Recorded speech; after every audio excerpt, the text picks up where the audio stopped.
They should all start at one. There we go. It should be a thank you word. Okay. Literally, it's totally a joke. Trying to break back here. I'm just gonna say this now that it's recording, so everybody just knows, just so there's no question. So my name is Omar Paskins. I mentioned I'm here. Gary Stanton is here. We have some colleagues that are on the Zoom. I am the City of San Jose Deputy City Manager for homelessness. I just took that job about a year and a half ago.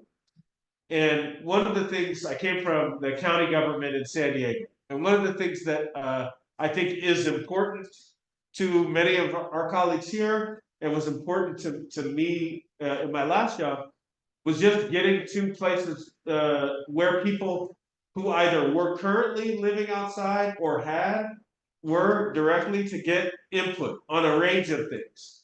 Like a lot of times government would be like, hey, we should do this. This is a great idea.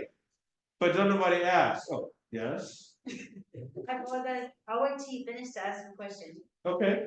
I'm sorry. Oh no, it's okay. It's no problem. So bottom line is, a lot of times it's just like, oh, somebody cooks up some idea in a room somewhere and then does it. And I think that there's a better way. I see some colleagues on the screen, Olympia, Greg, Graham, like who all also have asked and gotten direct input from people.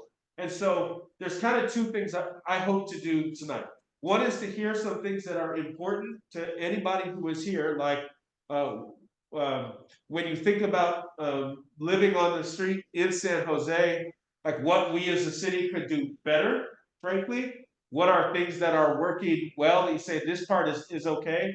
And then the other big thing that I hope to do, every once in a while the city does something, and usually you don't find out about it, or maybe friends don't find out about it until like something is happening outside. And then you're like, well, why come nobody said anything? So this is like the flip side of that. There's something that hasn't even happened yet that's going to come to City Council on March 5th, and I want to share what it is. And I'll leave some papers here and that kind of thing. This is not going to be a one-shot deal. So this is the fourth or fifth one of these conversations that we've had in different places. So that's the basics. For folks on the Zoom, I'll try to remember to turn around every once in a while to see if you have questions. But so I guess I would say before I start with the first question, which is, like I said, like problems or whatever, you had your hand up. Okay, so I want to know how many more of these type of meetings or discussions are we going to be having? So the question was, how many more of these types of meetings or discussions will we have? To share our concerns and all of our worries. Anyone that lives here, that just rush out of the street or just has been here at the program and was from the street straight into this program, what are I'm asking how many meetings that we're gonna have from this point forward, so we can better address. So I think so to understand, it's not limited to Rue Ferrari where we are right now. Yeah. So like for now, maybe there's more. Well, and I don't even just mean programs. Like, we've been wanting to go to a couple of encampments and just have the conversation. We did one session in encampment before they did the Corey Court abatement last year, but we'd like to do more wherever people are. So, but I'm saying it's not just specific to this program per se. It's more like, what do we think large? So, you got some people behind you got their hands up? Yes, ma'am. I'm not trying to be rude. But have any of you been homeless? No, not you. Yeah. So I don't want to speak for any of my colleagues. I don't know if it wants to put somebody on. Is there anybody on the? Hold on one second. Is there the question that we got from the audience in the room was, has anybody here been homeless? Is there anybody that's comfortable saying anything about that? All right. So Dr. Press, who is our strategic advisor for homelessness at the city, did you have a question for him specifically? Yeah. I said I have an invitation. Those that have not been homeless, come out with me one night and spend the night in the park. Get a real view. You get true advocate. Yes, get a real view of how homeless people actually live and survive. By looking at that and seeing that, you will see that those funds that are being received by the city, where they really need to go. Where they need to really get in to help a person and not just say, okay, we're gonna provide food for you. We're gonna provide clothing for you. That is essential, but it's also essential to know what is in that person's mind, why they're there. I've met a lot, I've been homeless, it's my first time homeless. I've been homeless for a little bit over a year and a half, okay? The people that I've met there are educated people. They've had businesses, they've had their homes and families. They had CEOs of companies. Something happened tragically in their lives that they couldn't fix themselves, or they couldn't find an outlet to help them get back into society. Everything outside the park is a different world. People that live in a park are a different world of people and family. They have their own justice, they have their own rules, but you know what? They all in one form or another take care of each other. So I'm gonna just repeat a little bit, because I don't know, I don't even know if you can hear, can you hear? Oh, that's even better. They can hear you straight away. So therefore, the needs of their needs are not just have food and clothing. Their needs are also get medical help, physical help. There's been people there who've had amputations because they couldn't get medical help. They couldn't get help because people said they didn't have insurance. Yeah. Okay, these are things that you need to look at, not just because of the factor that they're homeless, but the factor that you're trying to help them get back into society and get back in the realm of overlooking what bothered them and got them there in the first place. It's not the best place in the world. Yes, there's drug addicts, yes, there's gangbangers, yes, prostitutes, and blah, blah, blah. But not everybody is like that. Yeah, no, I would say I appreciate you being willing to share that. Your question was like, as far as people experiencing homelessness, and to be honest with you, from my perspective, the way I grew up, that I had brothers and sisters who were on the street before they got to my home doesn't allow me to know what their life. I guess I would say I feel like everybody's life is unique. You know what I mean? And so it would be good to spend more time out. Like there's only so much we can learn in a building at any rate. So I appreciate you sharing that, and I think it did pick up. And if we can stay in contact, I think there might be an opportunity to get some more. I do want to. Oh, go ahead. On Saturdays, I volunteer. I volunteer to clean up the parks for a company. Okay. One Saturday, the former mayor, came out and he wanted to see what we're doing out there because the city bought the contract to do this. He came out there and he looked around and he said, "Oh yeah, you guys are doing really good." And he goes, "You know what? We just got an allocation of money." Well, I said, "Okay, good." We asked, "What are you gonna do with it?" "Well, we plan on building tiny homes, apartment buildings for low income people and blah, blah, blah." Well, he goes, "There's only like 52,000 people in San Jose alone that are homeless." And I said, "No, it's 125,000 people in San Jose alone. Don't go by the paper statistics." I invited him to come out to the park. And, "Oh yeah, I'll go," but he never showed. Second, now the current mayor did the same thing at St. James Park, but he brought his television crew.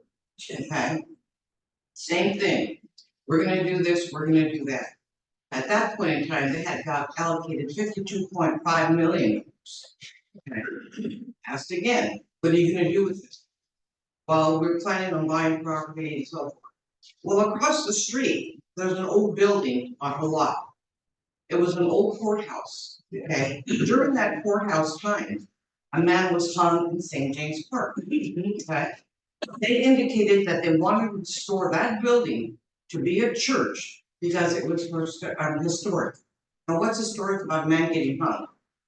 There's a church that he wants to build here, there's a church in the corner, and there's one behind us. What do you need 3 churches for?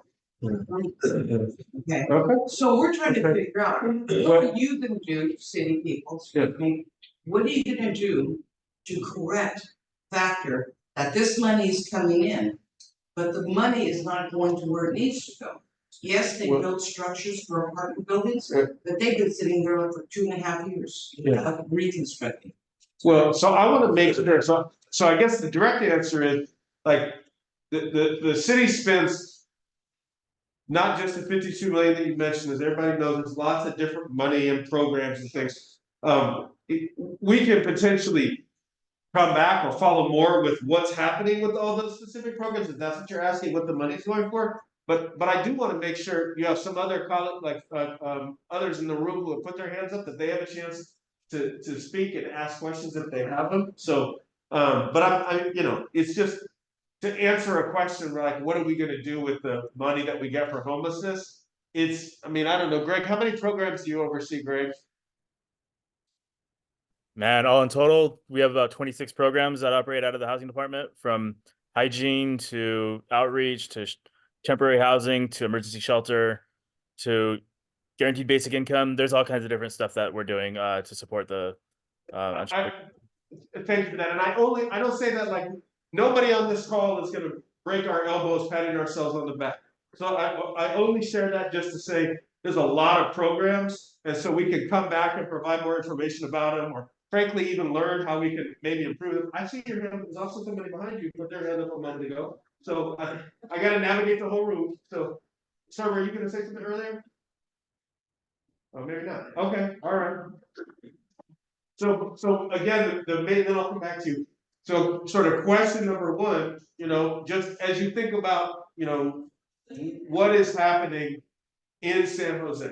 Currently, with friends, with family, out on the street before you were here, it would be good for us to know, like, what is the city doing well? What is the city not doing well? One or the other.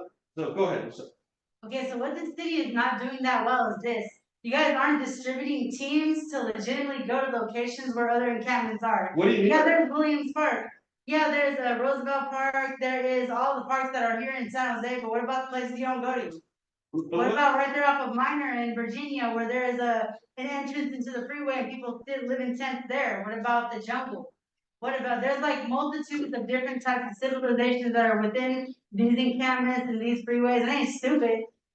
I will challenge someone that says it's stupid because it's smart to put teams out there. If you guys got that much money, you got that much money to distribute teams in a whole to go to secure each other and to secure the people around them. Because you guys are the legitimate factor here. We're just the people that are somewhat of a protozoa of that type of illness. To live like that is not the best potential in a human being or a civilization. It's somewhat of a sickness. It becomes an illness and it does. That's why a lot of people, when they leave wherever they come from, they need help. That's just what it is. So I think that they should configure groups that are secure enough, meaning security guards if necessary, meaning people that are more into communication of people and they're not so judgy, that they'd be open to speak to. They should put at least a group of 8 or 6 to go out there to the places on one day.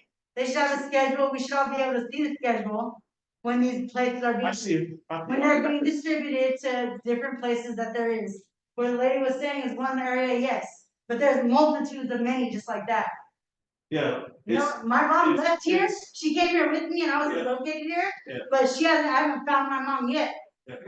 So one of the so I'm gonna hold on. So here's the thing. The reality is, this is it. I'll tell you what. We come to this conversation, any of them, expecting it's understandable whether somebody is happy or frustrated or angry or pissed off at the city or happy about something we did.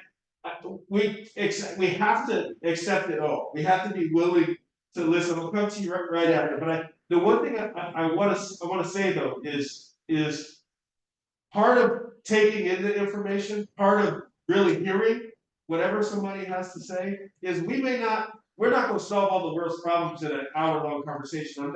None of us are foolish enough to think that just coming to one session is going to magically change everything. But we're trying to build a series of change steps so that in a moment when I talk about this thing that's happening on March 5th and y'all ask questions or whatever, what's that going to mean? It's just a step. It's a step towards trying to do things differently. Now you mentioned, you mentioned Minor and what? There's Minor in Virginia, there's like a whole entrance into the freeway, and there's multitudes of tent beds. So There's that's, different locations where not just that only, there's so many more. well, and you know, it's, I think we have, I don't know, it's Olivia, well, she's off me, I don't wanna put her on the spot, but, oh, she just came. Olivia, how many, encampments, so you mentioned 2 or 3, but how many encampments do we go for either, to provide service or catch for trash at? Perfect. So we have 156 encampment locations that we service each week. Can I have one more question to the lady? Yeah, then I'm gonna go to the gentleman back. That's fine. One more Okay, so quick I question. have a cluster of questions. My first Well, question just that for one. cluster would just be this. How many groups do you guys have, and why do you guys not have a schedule for the time your groups are being distributed to those encampments? Last but not least, are there any, like, there's a whole bit of different issues that come into play with that, and then how do you know that they're really going there? So I'm gonna, hold on, Olympia, I'm gonna say, like, so some of the questions that are, like, that in the details, I would say, we're happy, like, we can actually just get you the information and provide it. I wanted to make sure No, everybody. it's asking questions a lot. No, I understand that, right? She is a lot. But there's also several other people around the room who have things that they wanna say, we just don't happen to be in the very front row. So I'm trying to make sure that we give other people a chance. We will get you the answers for the information that you're seeking. Yeah, I worked with Sam Ricardo when we made the Cat for Chat program at March. I was one of the people that worked with him when we started that Cat for Chat program. I was gonna suggest that maybe, you have some type of advocate that could actually been in the people's position, you know what I mean? And they have a lot better chance of getting at people in encampments because of the fact that they come from there, they know how it goes. There's like, you know, the unwritten code, so to speak, with homeless people, you know. For instance, you don't shine a light in homeless people's face. There's little things that you got to know, you know, little nuances. But if you put a team together of advocates who truly would have the homeless people's best interests at heart, Yeah. you know, and who have been homeless themselves, Yeah. you get a whole group of people who would care a lot more. And I think it'd work out because not only would we give you insight, Yeah. but we can also know where these other encampments that they don't know about are. So let me ask, if you don't mind, just tug that thread a little bit more. And maybe you and then anybody else will say I did. What would a good advocate look like? Like if we were gonna do A it, good advocate would be somebody who keeps their word, not to come out to the encampments and they've never been homeless. People don't respect that, you know? If you've been homeless, then they respect that because they know what you've been through. See, it's kind of like, yeah, exactly. You know, people who've been down the same road you've been down, you respect that, you know what they've been through. So I'm just saying, like, if you had a real advocate team of people who've been homeless, who know what it's about to be homeless, I think the homeless people as a community would take to that a little bit better. Plus, they would give you insight on all the issues that people have. yeah. You could have like a survey or something, you know, so to speak. So I wonder, actually, just on that exact point, Thomas, I don't wanna put you on the spot, so if you're comfortable, come off mute, by all means, if not, it's okay. Thomas is one of the people, I'm curious about folks' experience with there's a group called the Live Experience Advisory Board. And, Thomas, how many, members of the Live Experience Advisory Board have formerly, been homeless? So all 38. So we max out at 38 board members and all of them have to have lived experience of homelessness, either current or past. Okay, so the reason I asked that, thanks, Thomas, the reason I asked that is not like, you know, Thomas just joined this, we did these other ones, like with Sacred Heart has survivors of the streets, and so we go and try to meet with them, try to meet with Thomas and the other members of the Lived Experience Advisory Board. But, and this is to your point, just like I don't speak for everybody who looks like me, there's no one person, right? So if you or others in this room can help us do this work better, like we should be listening. You know what I mean? I got a little bit of an idea of like, you know, just a basic of what I think would work. Like he had suggested small teams of people who are advocating, who are really wanting to help people, you know, in turn helping yourself. And I think that it would work out a lot better than having people who are not homeless coming around. Yeah. And it's kind of like an invasion on homeless people take it as an invasion on their privacy, so to speak. You know, and so when somebody comes around, the first threat of the police is, you know, in sweeps, I think people got a really, you know, they got a bad feeling about the city and the city workers and the Caltrans and it's a bad vibe from the homeless people and the people who do the sweeps. It's really, it's bad. Yeah, so I'm curious, other folks' thoughts on the same point. Anyone who hasn't spoken, hold on one second, I'll come back, so to make sure. Anybody else in front of us? Stand, anybody in the back have any thoughts about that, or even up here? Okay, go ahead. The sweeps that he's speaking about, I was in St. James Park. And the city official came and told me and another person that we would be having to vacate because they're not gonna let anybody sleep in the park anymore. Shortly thereafter, 2 days after, the San Jose Police Department came over and told us to get out. We had 24 hours to get out. Now, they're not working together. They're not knowing what one's saying or the other's doing. So that's one problem. They have to get a communication between those two or anybody else that have to do anything with the people in the park. So they all know where we're all going from. Let me ask actually, quick show of hands if you don't mind, like that, so to that exact point, when we think about the police who have their job to do, the outreach workers who have their job to do, like a quick show of hands, how many people actually think those groups should be coordinated with each other? Okay, And we also have the San Good to know. Jose, San Jose Waterworks has always got to be in compliance with that too. So Caltrans, San Jose Police Department, and San Jose Water is all has to be present during any sweep. And then they don't do it that way, so it's illegal every time they sweep. And plus, I've seen them backdate sweeps. I've seen them do illegal sweeps. They've taken my stuff. You know, what I mean, I know everybody here who's been homeless, has had their stuff taken. They'll throw it in a truck and they'll smash it in front of you, and they'll tell you, here's an address to go pick up your stuff. Pick up my stuff, and you just smash it in there. Yeah. You know, and then it's for that. We get stereotyped a lot because, you know, I mean, you're homeless, and I understand the stigma, but I'm saying like, just the way that they come out and do that, so a person, they treat people like it's bad. It's bad, if you're homeless, you're gonna be degraded and then mistreated, and then you get your stuff smashed in front of you in a trash truck, and then they give you a piece of paper, so here, go pick it up.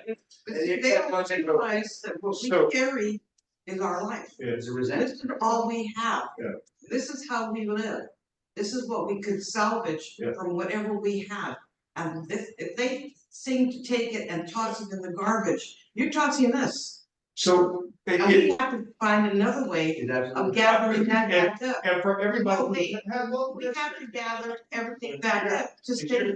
She's telling you your whole life is in this bags and in this tent. And when they take it from you and they legally do it, like they're supposed to give you a grace period, right? They won't even give you a grace period. They'll come and backdate the stuff, laugh in your face, take it from you and smash it. While the one guy who works for the city is all the while laughing at everybody. Like it's nothing. It's not our fault. Hang on just a second. So the only thing I wanna ask is, just like that gentleman let you speak earlier, y'all let her speak, there's a gentleman back there who's trying to say something. I just want the people who have something to also say, to have a chance to be able to express it. So, just ask for a little bit of grace. It's a lot of people in the room, it's just you. Basically, they come out and they, as you say, they don't give us hardly any time to get our stuff out. Now, put yourself in our shoes, turn the tables around, and how would you like it if we went into that to your house, or where you live, or where you lay your head? You got 30 minutes, you got 10 minutes to get whatever you can, the rest is go to the garbage. What are you gonna do? Be like, you don't know what to get, because you got so much stuff, but you can't get it all. Yeah. And then, if you're trying to get more of it, they want to arrest you and get you in jail. That's bullshit. Yeah. You know, that's, you know, It that's very unfair. is, Yet you're taking our house from us. so, and to everybody who's been in that situation, like, there is nothing to say except we always need to be pushing to do better, to not do that. And I can tell you, I have been out, I have seen, now, I'm always gonna be straight, good, bad, or otherwise. So I'm not gonna tell you, you got your stuff away, oh, that didn't happen, right? I'm not gonna say that. What I am gonna tell you is I have been in campus with city, unified staff, with other staff, doing the separation, right? Standing there, while they do also carefully separate, they do also provide. So I understand that things have not always been like you said, like everybody just said, I done had my stuff stolen. Three different occasions, they smashed my shit in front of me, and just, and it said, here, pick it up at this address. And what if we, let me ask a question about that, but then I'll answer you. I promise. If we, like, I'm wondering about like a, what's it called, like a grievance process or something? Do you know what I mean? Yeah, I try to do that, you know, when you're homeless, it's kind of hard to stay up on a grievance because you have no return mail. Fair enough. And you know, when you're homeless, there's so many things, just even to get a glass of water. So frustrating, you wouldn't understand how much a person who's homeless goes through. Just to get a glass of water, like honestly, everything is a struggle when you're homeless. And when you're out and the weather's bad, it makes it even worse. And then you got people who are doing, I know for a fact, illegal, sweeps. I know for a fact they do. So I want to talk about the sweep clear abatement question, but you had your hand up just a second or something. I feel like that city workers probably get frustrated because a lot of them, some of those people accumulate a lot of stuff, you know, and so I know, on both sides, it gets frustrated, so it doesn't help that. I know some of us kind of get mad because of that, you know, and so it's that, the dissipation and you know, with that, because it's hard for them, you know, and it'd be frustrating for them. That makes it bad for the rest of us, so, you know, the ones that are being good, should be kind of that. Yeah, it is. The point that she just made is that. It's not like you guys always being wrong, so you know, like, it's like sounding, because other bad does come out of it. She just was making the point that it's not that things are just for the folks on the phone, not always, the city isn't always doing it wrong. That like there are times when people are careful and thoughtful about belongings, but also people are expressing their experience of actually having their stuff thrown out. So I wanted to just try to make sure they could hear Everything you own, Yeah. every item, everything that's in your, everything. Hold on one second, I will come back to that. So, one of the things you have okay, so one of the things that I wanted to make sure to share, so in last August, September, our city council, there's like a subcommittee called the Rules Committee.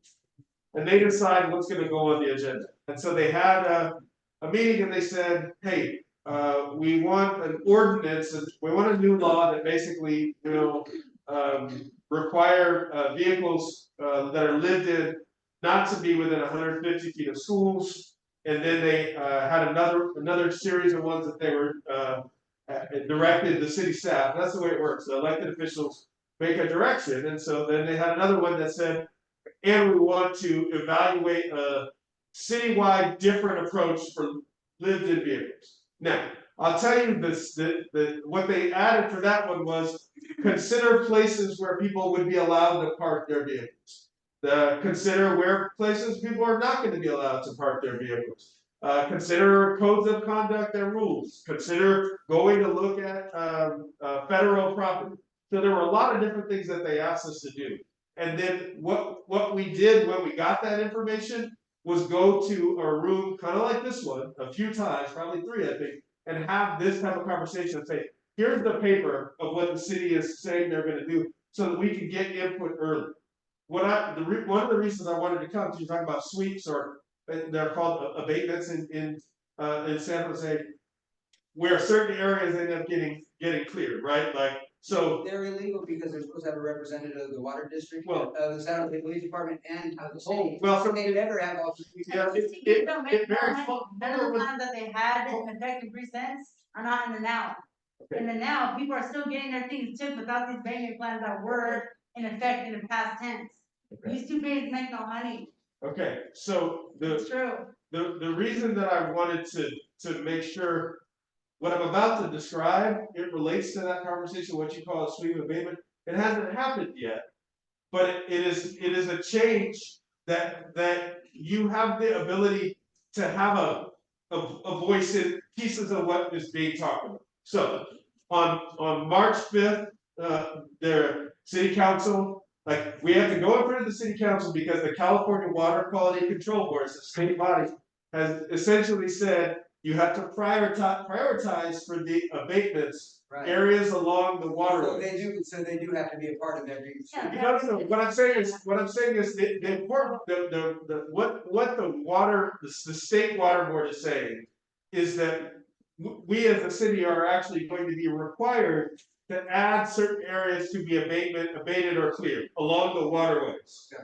Right, so the point of that is, like, you may have, like, opinions about that. You may have friends or family who are along these waterways.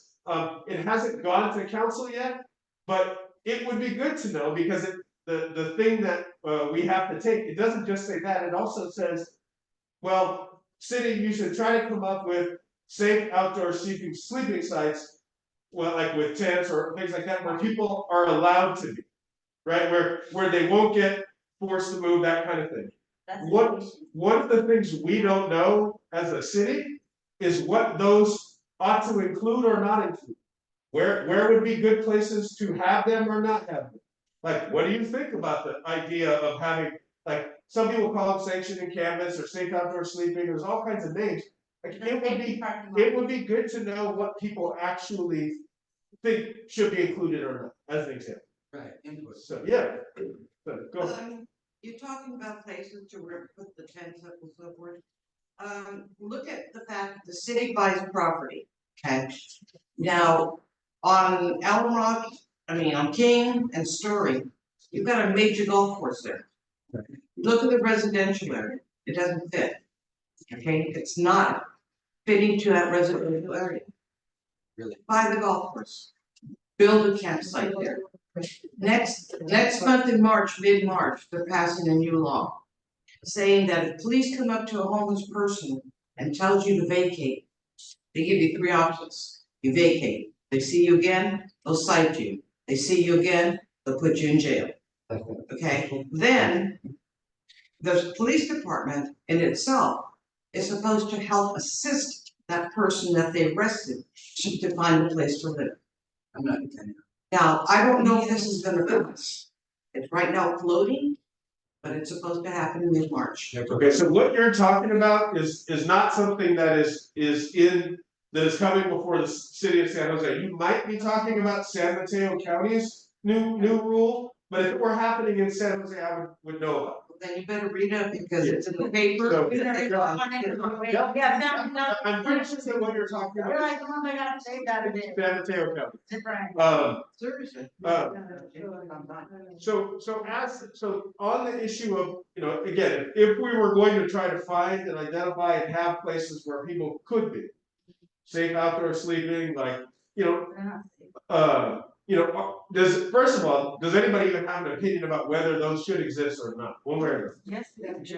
Okay. It's gotta be a safe spot for everybody. Yeah. And then, so if that, taking that, what are the types of things that we ought to be considering for what's actually there?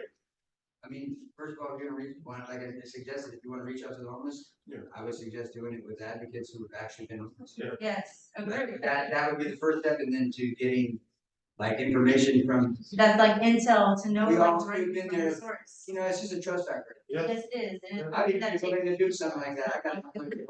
medical specialists. Have a You guys place go where in they and can you bathe. can and not get arrested or. Have an outlet where they can bathe, So have opportunity an for- outlet where they can do their laundry.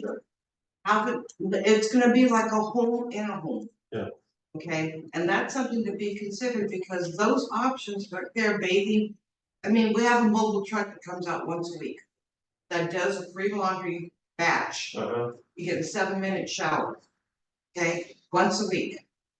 Now, how many people out there that have them bathe in these? Yeah. Because there's no facility for them to go to.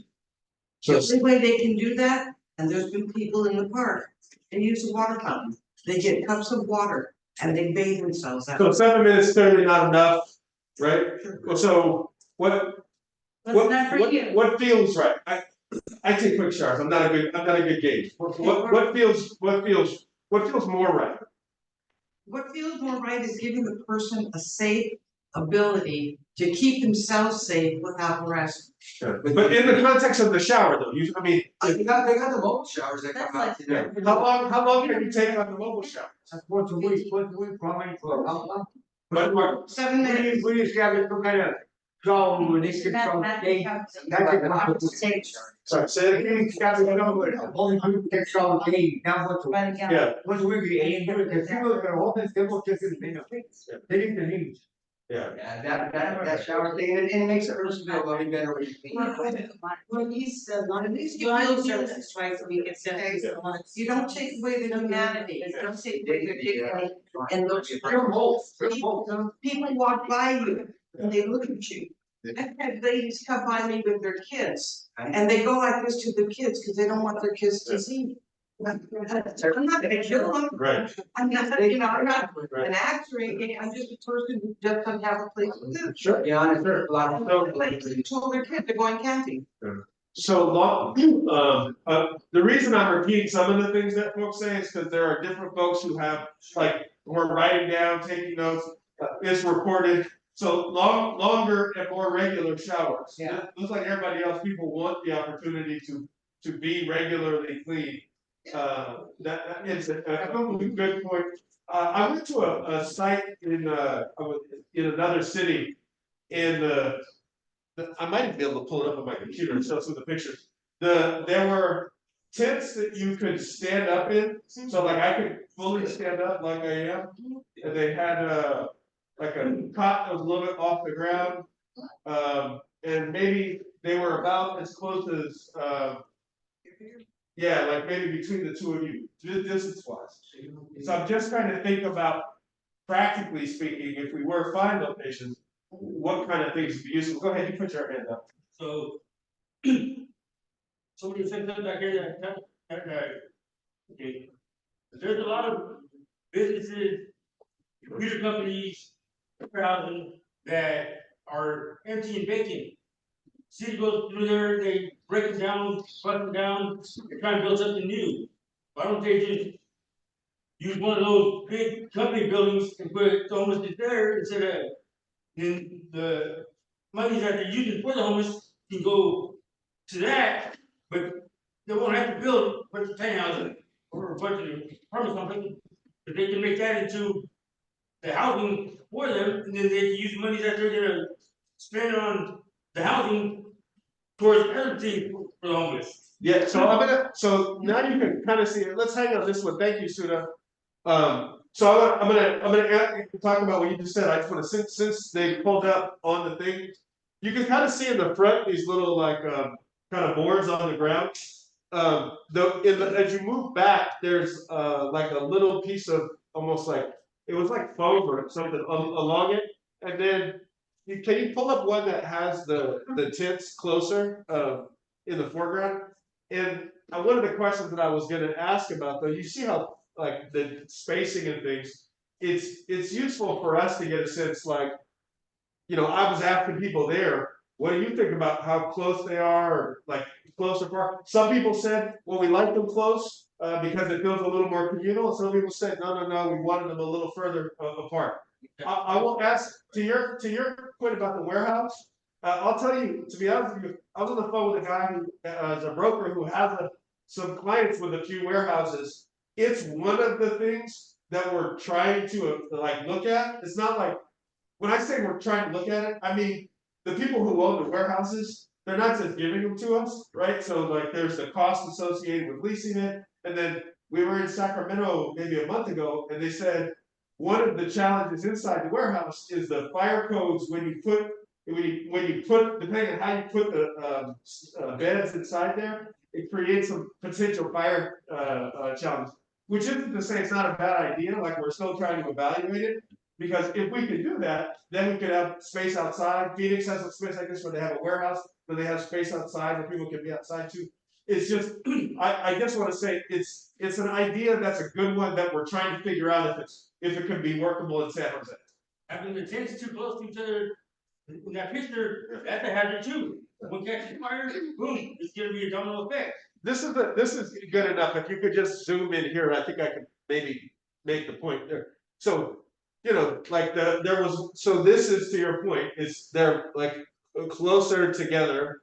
There's like 133 in this like bottom area, not now, but not in the photo, the way it looks now.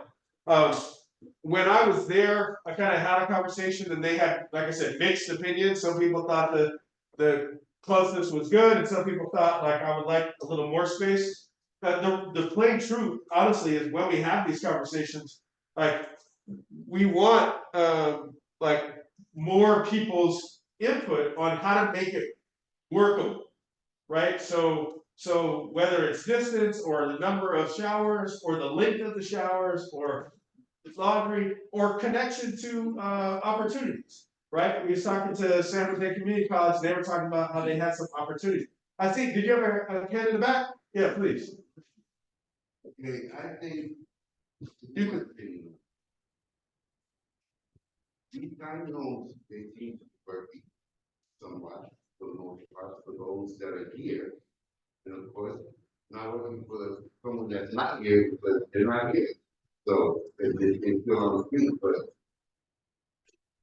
these rows of houses, these things go up like pretty fast.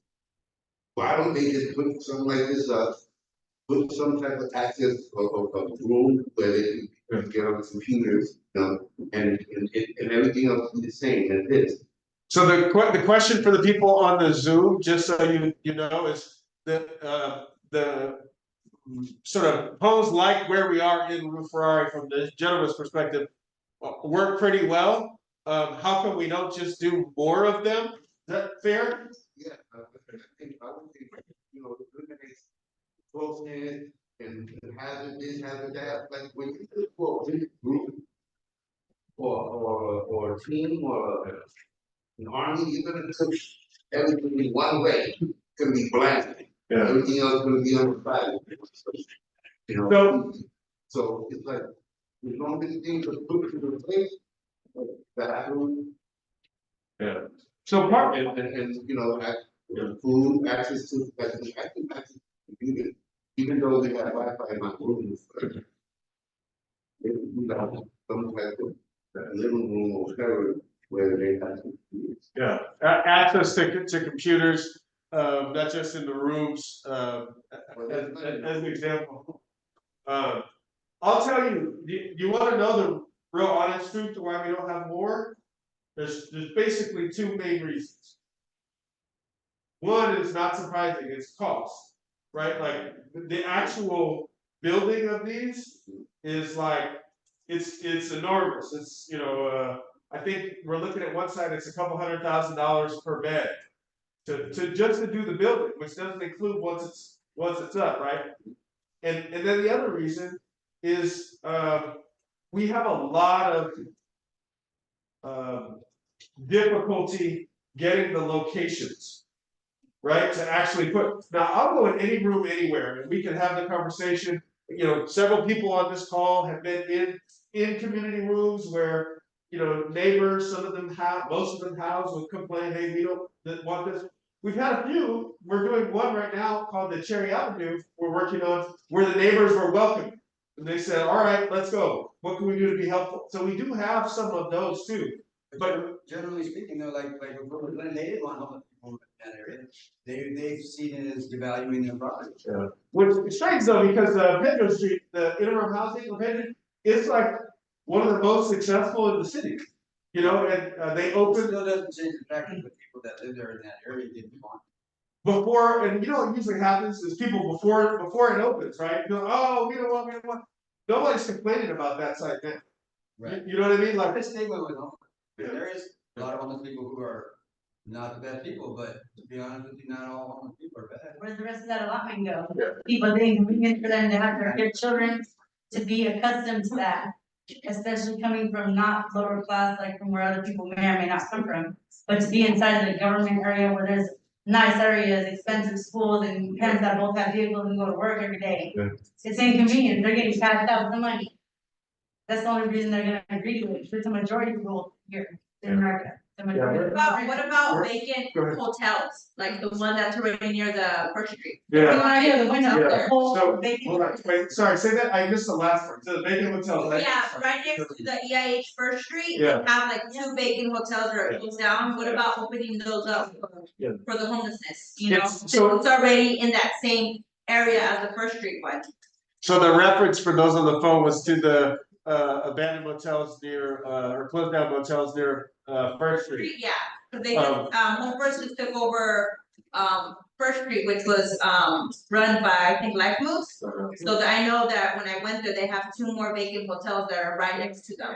They're literally neighbors, so what about taking over those spots and just having that little community itself? So part of the, and I don't know, the reason I said it again is so that we can document and go find out. Yeah. You know, sometimes we just get good information or insights from a meeting like this that I don't know the answer right now, but we can go look it up and research and find out. It may be the case that we looked at it and the owner didn't want it, or maybe they're okay, I don't know yet, but it's a good point, hold on one second. So we talked a little bit about, like safe outdoor sleeping sites, right? I mentioned this, this item that's coming on March 5th, where the water board is essentially requiring the city to take some pretty serious steps.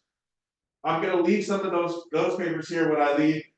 This, as I said earlier, I'm hoping this is not like a one and done conversation. To your point about advocates who have experience living outside being Well, that's what a true advocate is, somebody who's been in your position before, like. able Don't let me be an advocate if you haven't. I have a Well- question, I know with the advocates with the homelessness, we have a lot of people who've been here, Yeah. who have been housed, who Yeah. wanna return back to the That's- community and be a voice That's what I'm- for them. Yes. So I have a lot of people who come say, hey, how can I give back? How can I be that voice? And I'm just like, well, you know, just keep reaching out. So we do have people who wanna be that voice, who've been homeless, who've been through the stages and have been housed, so you know? So if we can stay in contact, either through our housing department team or otherwise, like, we can continue to expand the door. I mean, part of the reason I mentioned, Thomas from the Lived Experience Advisory Board is they got, 38 members who either, some of them currently and some of them formerly were living outside. Mhm. But to have more insights to what we're trying to do, another thing that we didn't get a chance to, I haven't mentioned yet, but we're in the process of, I think to your point about like having strangers or at least people who don't have a common understanding is not the best way for us to understand even what the needs are on the street. And so one of the things that, like we're talking about internally is, can we do what's basically like a temporary hire of people to be able to help us, like, we are gonna be required to know how many people are living along our water, right? The same water board saying, we wanna know, so that way we know how many safe outdoor sites or whatever else we might need. So our HR folks have said, yep, you can do that. Now I'm trying to make sure, do we have the money to do it? And then one of the questions I guess would be useful for me to know is, let's say we can make that. Let's say it's like, okay, we can hire people. Like, we figured it out, we had a Try to meeting. get a better census too on the amount of people that are actually homeless on waterways. Yeah, and that's part of the rationale, because somebody in here had mentioned, like, you may not even know where to go. Right. And that's part of what we're trying to figure out how to do, and then not just once, but like on a regular basis, so we can see how things change. So any input, I will come to you, any input for us to be thinking about if we're gonna try to hire, kind of like, census takers, where like they go out just for a little bit of time, it would be a temporary. Anything that we need to be thinking about for potentially hiring folks that help with a count like that. Don't send somebody who has not been experienced out there. People on the waterway will not accept them. Yeah. They're a stranger to their life. They're a person who they don't see in a good light. You know how. So unless you have not been there or been homeless, do not send somebody out there. You're gonna get very, very wrong readings. Yes. Okay. A lot of people who are homeless are mentally ill, and you gotta take that into consideration. The majority of homeless people have mental illness. That's. One second, I wanna go, no, I'll come back to you, she's been waiting a while.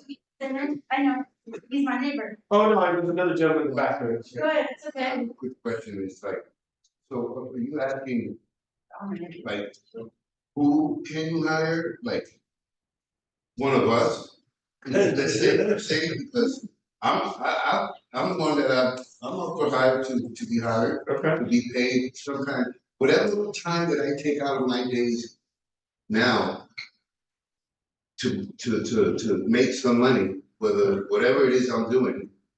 If that could be substituted with a check of some kind, it don't have to be that much more than what I make my own self, but yeah, like, I wanna know, are you saying like, what type of person, or from us, literally, you know? So I'll put it to you this way, it may very well be, there's a handful of people in this room who, if we get all the permissions inside our building, I'm still working out the nuts and bolts. But if we get the permissions and we say, hey, Home First, can you ask the people who are currently living Roof Ferrari, if anybody's interested, then it might be a handful of people in this room to say, yes, we wanna sign up, like, what's the pay, so it's possible, as I said, I'm still trying to. I mean, the reality of a city government is lots of few hoops to jump through first, but I'm trying to clear all of them. Okay, Yeah. So it's my understanding, a lot of the places like Home First and, like, other places that pretty much do what like Home First does, the emergency interim housing, right? Philanthropists own all this land. We pay $1 of rent just to be able to help all the people that are helped here, like people just like me and them, us. Right? So those philanthropists, shouldn't they have some type of a plan that they want in effect, because this is their land that's being rented by the city? Because this isn't owned by the city, this is a philanthropist's land. The philanthropists actually really, and they empower the idea of having that type of innovation and effect. They've actually given a full throttle interview to me and another person that goes to my college about how they would like that to be in effect. Dealing with the government and everything like that, they're not even dealing with them, they just agreed to have their piece of land dedicated to people like us. Yeah, So why would people not already have that in effect, if that was already a challenge? Yeah. That was something you guys already see, you've foreseen it, because not too many people that are like as professionals as a certain degree would like to go into the areas of which they don't know. And no one has their preferred to unknown headlands. So people that are already like the worst that they know may not be the worst of another. Yeah. And they don't wanna go there, they're afraid, Yeah. many people are going to be afraid. Yeah, so we're on state land, actually, this is, but, Philanthropists owns it, no, this is, Caltrans. and philanthropists Yeah, owns that, yeah. they own all of it. So we try to work with Caltrans, this site, Monterey Bernal, like, we've got some city on site, we've got some state on sites, there's one that's privately owned that we're still working on right now. But I would say, so that, just to close out your question about, like, if we clear all the hurdles, you may very well have, somebody from Home First sending a note around or posting something to say, hey, the city cleared these things they told you about, now we're actually trying to work, like, that, to get people, recruit people for temporary employment to do this, is the bottom line. So I'll work through, I'll chat with Home First once we figured out, again, I still got a couple more approvals and permissions and things internally before we actually get there. So, so if we clear those hurdles, then I think there will be an opportunity. I did have another question, actually. So I know that we've got several hundred people who participate in Cash for Trash, right? You mentioned that you're one of the first people to do it. I'm curious, I have heard from other people good things about it. That's a positive, that they enjoy it. I would like to know anybody who has that in your perspective. You wanna know how it started, how it came about? Or no, just like right now, like, if you know anybody that's doing it now, Yeah, or. where we were at previously, at Roosevelt Park, where Yeah, it started, yeah. when Mr. Ricardo came into office, he made a deal with us that because there was homeless contingency there at the park, if we helped clean up the park, that they would be willing to have a Cash for Trash program. And what ended up happening is they gave everybody credit cards because the cash didn't work, Yeah. So they gave everybody little cards and they loaded them every week when you brought so much garbage out. So everybody staying there started to care about their living environment too, because homeless people have a tendency of leaving a bad mess, and that's the stigma that comes with homeless people too. You're supposed to clean up after yourself, you don't wanna leave a mess behind. So this feels like a good one. Yes. This feels like a positive. I'll tell you, it's still going on.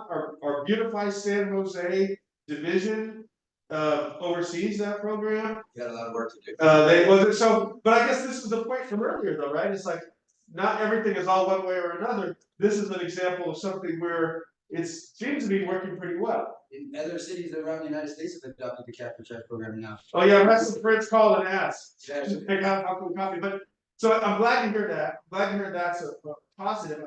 It would be so we've covered some things the city could do better, like with the, you know, people getting their stuff thrown out, even recently, so we're gonna take that one back. You know, we talked a little bit about, you know, safe sleeping or that kind of thing. Folks mentioned, hold on one second. Hold on. Most important. So we had, folks mentioning like, look, we need more opportunities for shower that need to be longer.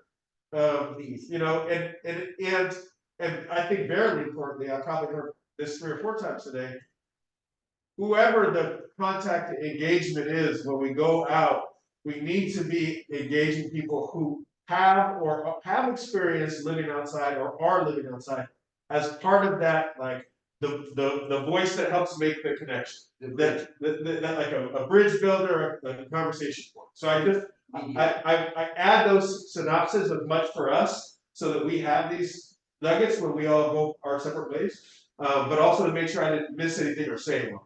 Okay, what were we gonna say? I just think that the group thing, having advocacy like through like a whole group of people that are ready in a segment to assist, that's like important too. Say that again? Having a group of people that are able and ready to go to multiple places at once, like whole team of people, a fleet of people to be distributed into areas where it's at. That's like, what is it called? They're like teams of. Yeah, like teams of people that are able to advocate. Yeah, you mentioned that. Yeah. Yeah, I mentioned that, I just wanted you to hear it. So I think that the other thing, I always make more time than we need, so I don't want people to feel like they need to just, you know, stay in, just say, no, it's late. But, you know, one of the things that, about that, I mentioned the school zones where they said, the city said in the past, they actually did adopt an ordinance not allowing, living vehicles around schools. And one of the things that we tried to do with that one is we went before it went to city council twice, and then we went after it went to city council to tell people what actually happened. And also to find out like how it's playing out in real life.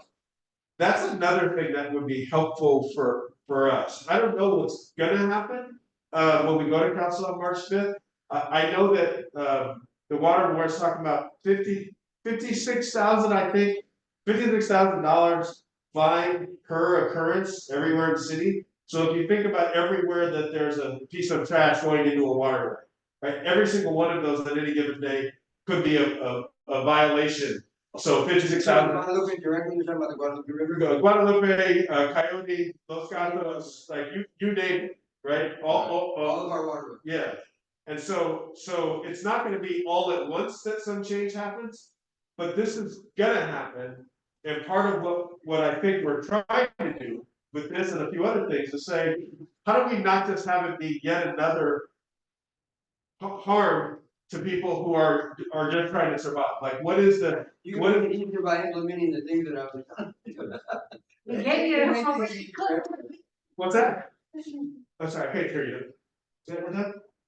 I was saying, like, if you implemented some of the things I was telling you, like with the advocate thing, I know you would get more input from everybody, and I know it'd be more trusting in everybody, and I know you could work it out for, because again, only people who know what you've been through can respect that, you know, and I think that's the key.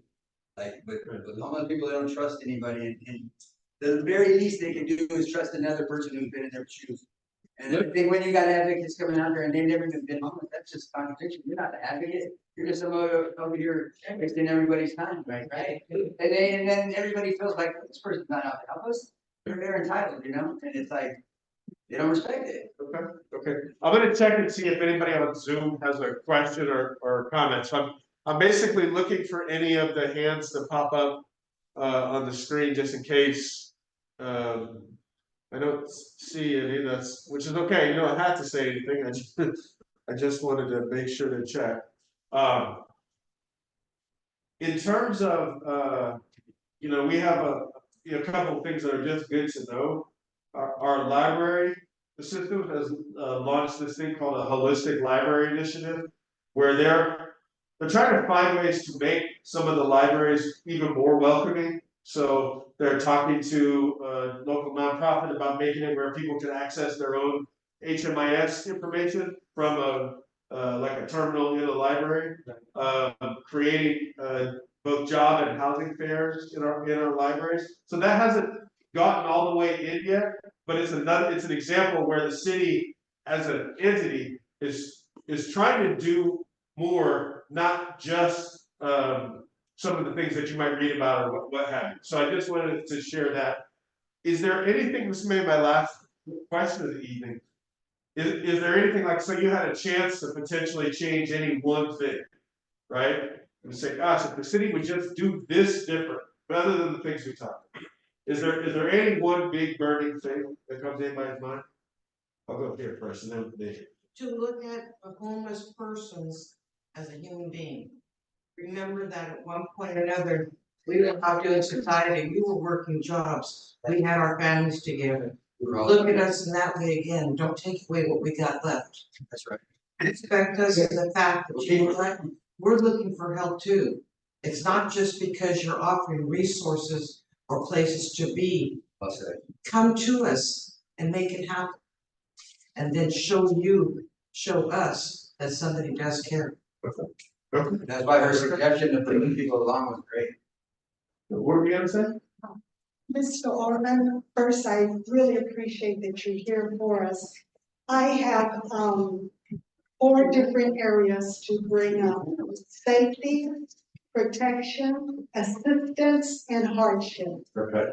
On the safety area, any equipment or any living requirement for homeless people, they need to have professional people to help them, not personal. The staff, they cannot have personal mental attitude or action against homeless people. You must be professional with the homeless people. Homeless people have enough hardships being homeless and enough suffering and pain to live and survive. So your staff members should have that in consideration at all times. What would it, That's being respected. and what would it look like to you to feel like the staff had that professional interaction? What it would take is if a homeless person come to you for any needs or concern, be willing to help them, not complain about them, not talk about the homeless person, not falsely accuse the homeless person of something, action that they never done. For an example, oh, she has an odor. That has nothing to do with being homeless. And if you can't help that individual, if you can't assist that individual, why talk about that individual? And don't accuse an individual of doing something that they did not do. In regards to assistance, there's financial assistance that's been given and allocated for homeless people, for the homeless site, but the people that are living, the occupants, never receive that assistance. Does that mean the assistance was being held up by staff, not distributed to the individuals that's allocated for the individuals? That's being told, well, we will help you with your car registration, or we will help you with whatever needs you have, because we have financial assistance to help you with that. Then you wait a whole year, or months, or weeks, the money never arrives. Your assistance, your financial aid is never there. The other one is protection. The only individuals who have keys to the room is the occupant and the staff. Nothing should be missing from the rooms, but they are. Homeless people are being looked upon as, oh, well, you're not of any value, so we can do anything to you and nothing's gonna happen to me. Right? That needs to be changed. Hardship. Me personally, people that don't look like me, I've experienced a lot of hardship. I'd like to say thank you for being willing to share that information, and we got people on this call whose job it is to pay attention to all of our contracts and work with our providers. And I have gone out and been with, Home First out in the field probably 3 or 4 times over the last year and a half. So we try to understand. All I can say is I appreciate you sharing with that, and we have people that will be able to like take it in and process what that actually, means and can look like. So I thank you for what you say.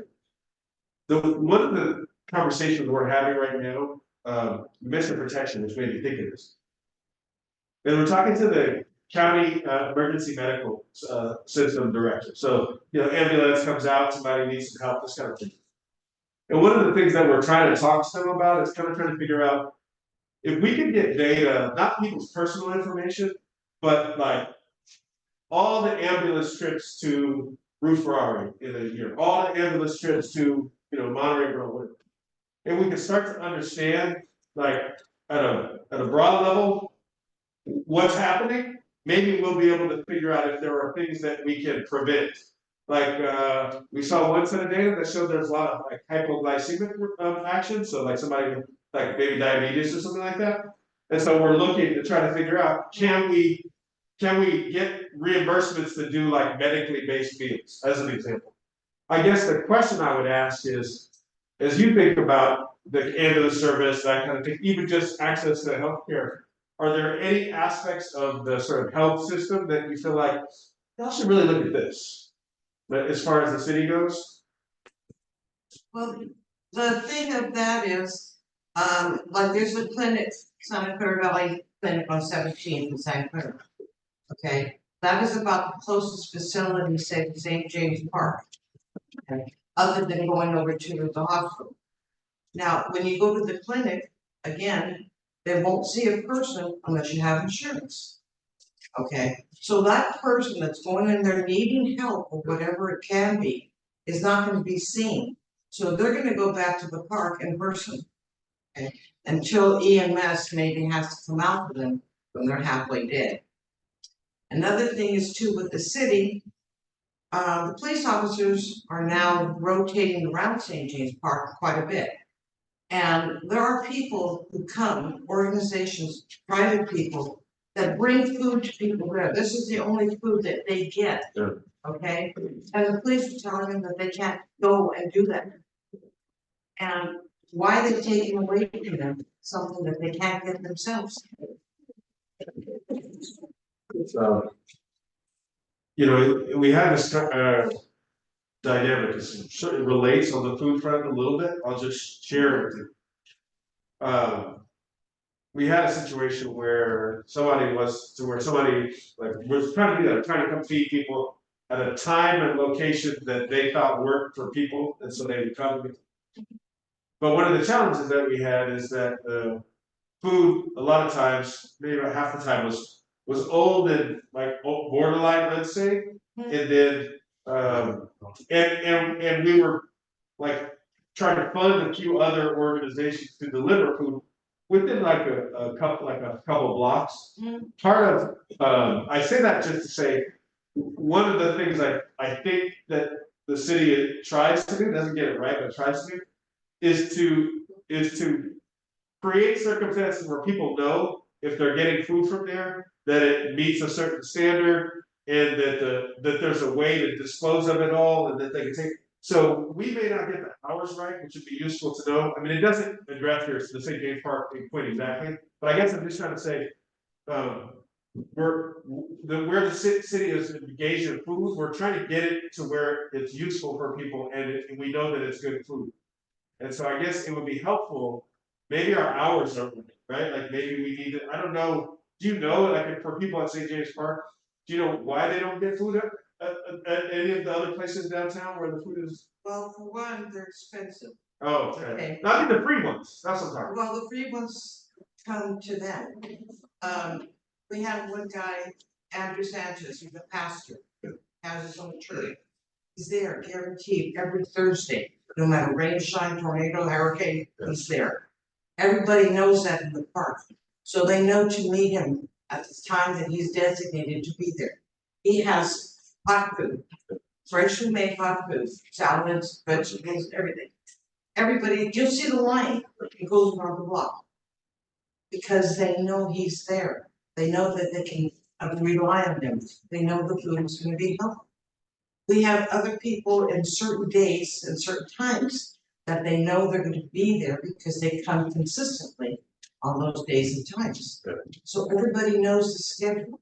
A lot of the people there are organizations, they're restaurants, they're churches, there are different types of churches. Okay, there's people who cook at home. We have a man we call the burrito man.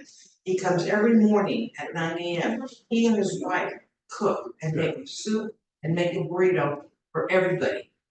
And they know this food is good, it's hot, it's good. Okay. So there's a schedule that we all know, okay? And that's the only thing that keeps us alive, because those people who are bringing those foods are giving us something we can't get ourselves.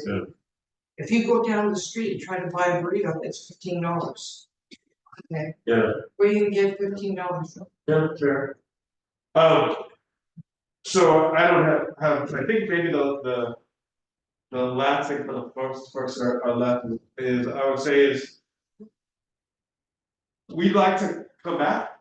It may be a few months because, as I mentioned, we would, just like we like to come here, we would like to go and have a few separate sessions in encampments in different parts of the city. We would like to go back to survivors in the streets and listen to them as well. But we'll connect again with Home First and see like what makes sense. It might be a few months out. As it relates to anything we talked about today or ways you want to get in touch, I want to make that available even in the interim. Maybe somebody is, sleeping on it, thinking about it, whatever, and has some other idea tomorrow or later in the week. We want to create a mechanism to get that kind of information. And like I said, on the specific, we're going to try to figure out once I can hopefully cross off those boxes, potentially get some folks hired up to help us understand the magnitude of what the need along the waterway is. So I just want to thank everybody for coming and listening and sharing your thoughts. One more thing, I would like to put out an invitation for all of you just to spend one day out there with us. So you can actually see how it all fundamentally works. And you can get a good idea on what is truly needed, not just by what we say, but what you actually see. And then you can view and sit down and discuss what you feel about how you think. 72 hours. Yeah. Okay. One day. Thank you for that. Sudha, you can stop the recording. Okay, thanks, Omar.